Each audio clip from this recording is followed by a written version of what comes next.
I'd like to dedicate this time for a small discussion, but also if any of our speakers have any comment or an addition or something that they would like to the discussion, that would be great. But I also have one question directed to all of our speakers, and feel free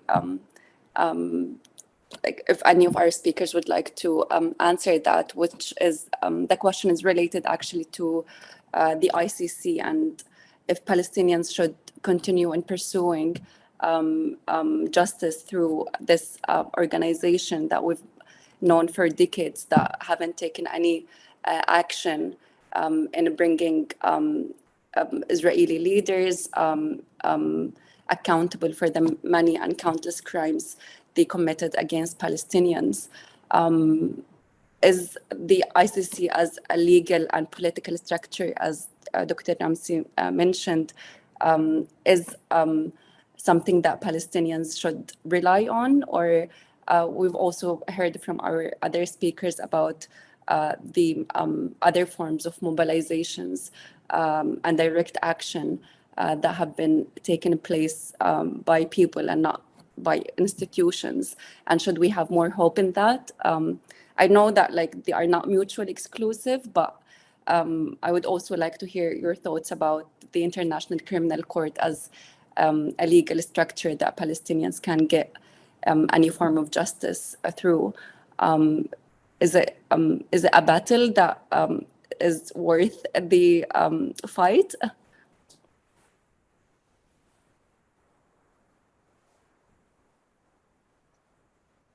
I don't know if Dr. Ramzi or Dr. Nad. I don't want to hijack too much time beyond the time allocated to this, so I'm just going to make it very brief.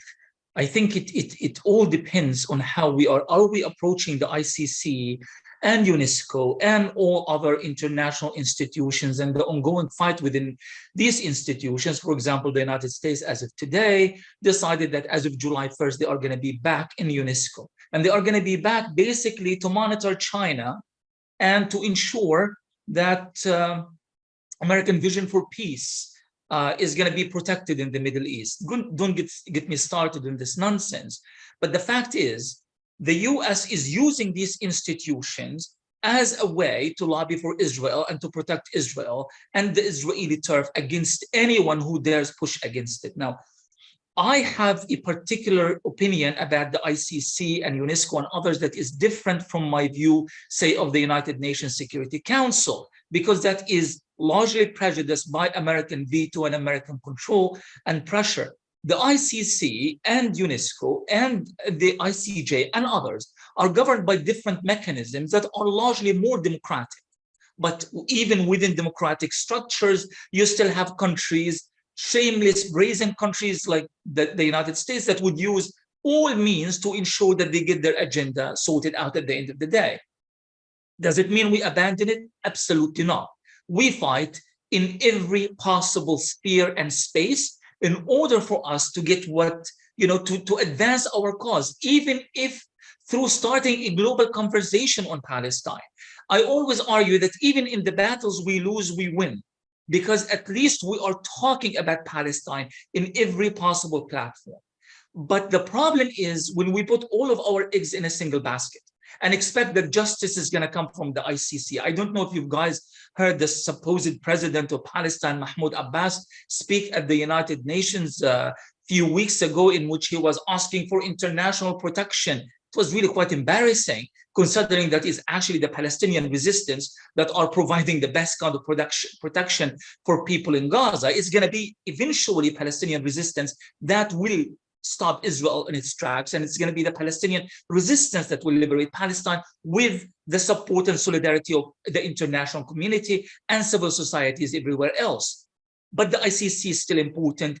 UNESCO and every other platform. BRICS is important. We need to utilize all available platforms. But that doesn't mean that the fight starts at the ICC, because if that's going to be the case, then we are going to definitely lose this fight. So it's all about prioritizing and nothing else. I have also something to add on this following Ramzi's comments. Actually, it's sad because the root cause of such situation with our relationship with the international community and the UN and the UN resolutions is related to Oslo Agreement. I mean, during those negotiations, the Israelis insisted and convinced, unfortunately, Palestinian negotiators to exclude international community. Let's solve our problems together. Don't mention UN. Don't mention these resolutions. We will sort it out together. That's one thing. Second, the problem is with our division. I mean, on the government level, or on the official level, let's say, or the Palestinian Authority level, it is divided. There's no democracy. Unfortunately, there's a cooperation on security coordination between the Palestinian Authority and Israel. So we are talking about, there's a schism, there's a separation between the Palestinian Authority and the demands of people. I mean, all of these initiatives of resistance, such as the one that was in 2021, was the initiative of the civil society, of the activists, of Palestinian resistance. It wasn't the initiative of the Palestinian Authority. On the contrary, they put obstacles to Palestinians who are resisting. So, yeah, I mean, there is a problem within the Palestinian politics that is divided. But at the same time, I am sure that people uniting together, along with, as Ramzi said, with other solidarity groups, should be able to rectify such division. Might take time. We need to be patient, step by step. And I agree with you, Ramzi. No matter, I mean, even if it's a small step. And I'll give you an example because I lived the first Intifada and I was an activist in the first Intifada. I remember very well before the first Intifada, people reached a state of helplessness to a certain extent, that the situation will not change. That's it. Israel was convinced that everything is in place, and Palestinians seem to be accommodating to the occupation, to what Moshe Dayan called the enlightened occupation. And then all of a sudden, people were like, no, we will not accept humiliation. We want independence. We want our human rights. And there you go. There was the first Intifada. So you never know. You never know. I always have hope that people's power, we should always make sure that one day it will start something that will not stop. Thank you. Thank you so much, Dr. Nadia and Dr. Ramzi, for your answers. We ran out of time, unfortunately, but thank you so much for this very insightful discussion. I think I learned a lot, and I'm sure there are many more things to say, but maybe we'll leave it for a later webinar. But I'd like to thank everyone again for their time and for their insightful comments.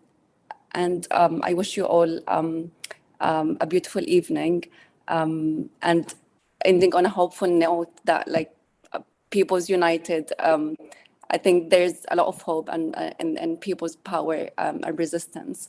And I think it's always important to remember that. Thank you all again, and I wish you a beautiful night.